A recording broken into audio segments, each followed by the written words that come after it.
নমস্কার আমার YouTube family, আশা করি তোমরা হোলিতে দারুণ এনজয় করেছো। তো আমি কেমন 2024 সালে হোলিতে এনজয় করলাম দেখে নাও।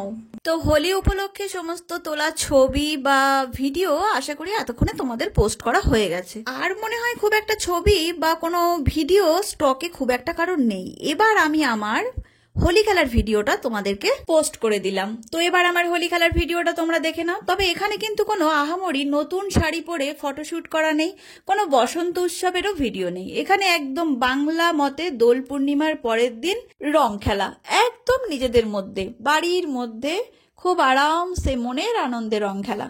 সত্যি কথা বলতে কি জানো বন্ধুরা, নতুন শাড়ি পরে বসন্ত উৎসবে রং খেলতে যেতে এখনো আমি পারলাম না। সবাইকে দেখি রং খেলতে যায় নতুন নতুন শাড়ি পরে, নতুন নতুন পাঞ্জাবি পরে, নতুন নতুন কুর্তি পরে। আমার না দেখে না খুব কষ্ট হয়, মনে হয় ইস নতুন নতুন জিনিসগুলো পরে তারপর রং খেলবো, আবির মাখবো, ইস জিনিসটা আমার নষ্ট হয়ে যাবে। এত কষ্ট হয়। নতুন শাড়ি কিনলেও যাওয়ার ইচ্ছা হলো আর না যেতে পারি না। মনে হয় কি থাক থাক নতুন শাড়িটা গোছানো থাক, ও আবির টাবির মেখে নষ্ট করতে হবে না। কি বলবো বলো, পারি না এখনো, তাই জন্য স্বীকার করে নিলাম। তবে যারা যাচ্ছ তাদেরকে যে আমি খারাপ বলছি তা একেবারেই না, তারা পারছো, একদিক থেকে ভালোই হচ্ছে। যারা জামা কাপড়ের ব্যবসা করে তাদের কিন্তু অকেশন পারপাস একটা ভালো ব্যবসা হয়ে যাচ্ছে। তো যাই হোক, কোনো না কোনো মানুষের অন্যের সংস্থান হচ্ছে, ইনকাম বাড়ছে, একদিক থেকে ভালোই তো বলো, তাই না? তবে এই হাওয়া যে আমার গায়ে লাগবে না তা কিন্তু আমি একেবারেই বলছি না। আজ লাগেনি, আজ কষ্ট হচ্ছে, কাল লাগতেই পারে এই হাওয়া, কাল কষ্ট নাও হতে পারে।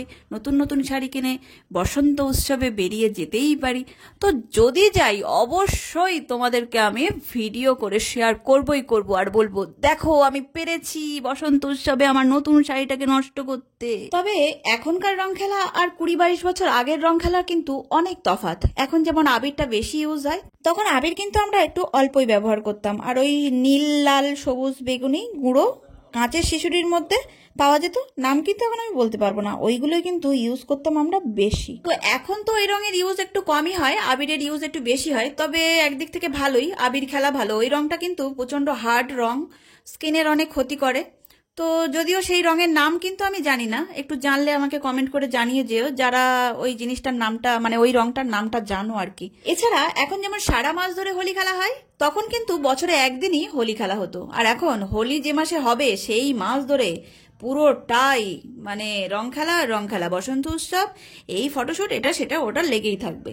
আর একটা জিনিস, হেভি একটা মারাত্মক জিনিস, তোমরা হয়তো শুনলে হাসবে, যারা আমাদের এজে আছো তারা তো হাসবে না, তাদের পুরনো স্মৃতি মনে পড়ে যাবে। আর আমাদের থেকে যারা একটু এজ কম আছো তারা কিন্তু এটা হেভি এনজয় করবে।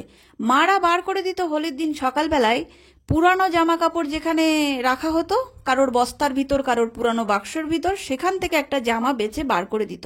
কারোর জামা থাকতো তার মধ্যে ছেঁড়া, তারাকে সেলাই করে দেওয়া হতো। আর কারোর জামা থাকতো ছোট, ছোট থাকলে সেটার আর বিকল্প ব্যবস্থা কিছু হতো না, ওই ছোট হয়েই পরতে হতো। আর কারোর জামা ছেঁড়া থাকলে সেটাকে একটু সেলাই করে দেওয়া হতো। এটাই হচ্ছে হোলির ড্রেস। তবে আমি বড় হয়েছি মধ্যবিত্ত বাবার ঘরে, তো তোমরা হয়তো ভাবতেই পারো মধ্যবিত্ত ঘরে এরকম হতেই পারে। তবে না বস, মধ্যবিত্ত ঘরের ছেলেমেয়েরা শুধু না, বড়লোক বাবার ছেলেমেয়েরাও কিন্তু জানতো রং খেলার ড্রেস মানে পুরানো ড্রেস। তো সেটা পরেই রং খেলা হতো, সবারই মাথায় ওটাই থাকতো, পুরানো ড্রেস পরেই কিন্তু রং খেলা করতে হবে। তো সেইটাই বলতে পারো মাথার মধ্যে এখনো ঘুরছে। নতুন ড্রেস পরে এখনো বসন্ত উৎসবে যেতে পারিনি, সত্যি দুঃখের বিষয়। রং খেলা হয়ে গেছে, আর বসন্ত উৎসব হবে না কোথাও। সারা বছর আবার মন খারাপ করে থাকবো, শাড়ি কিনলাম কিন্তু যেতে পারলাম না, কি দুঃখ কি দুঃখ। তো যাই হোক, সামনের বছর যদি বসন্ত উৎসবে যেতে পারি তোমাদেরকে অবশ্যই ভিডিও করে শেয়ার করব। আর যদি না যেতে পারি কিছু আর বলার নেই, পুরনো সেকালে মানুষ হয়ে থেকে যাব আর কি। আগে যখন ছোটবেলায় রং খেলতাম তখন রং খেলার শুরুতেই কিন্তু গুরুজনদের পায়ে আবির দিয়ে প্রণাম করে তারপর রং খেলতে যাওয়া হতো। তারপর রং খেলা কমপ্লিট হয়ে গেলে সবাই মিলে পুকুরে ঝাঁপিয়ে পড়তাম রং তোলার জন্য। রং টং তুলে স্নান করে ওপরে উঠে দেখতাম পুকুরের কি হাল। পুকুরের জলের কালার তো একদমই নেই, সেটা বিভিন্ন কালার মিশে অদ্ভুত একটা জলের কালারে পরিণত হয়ে গেছে।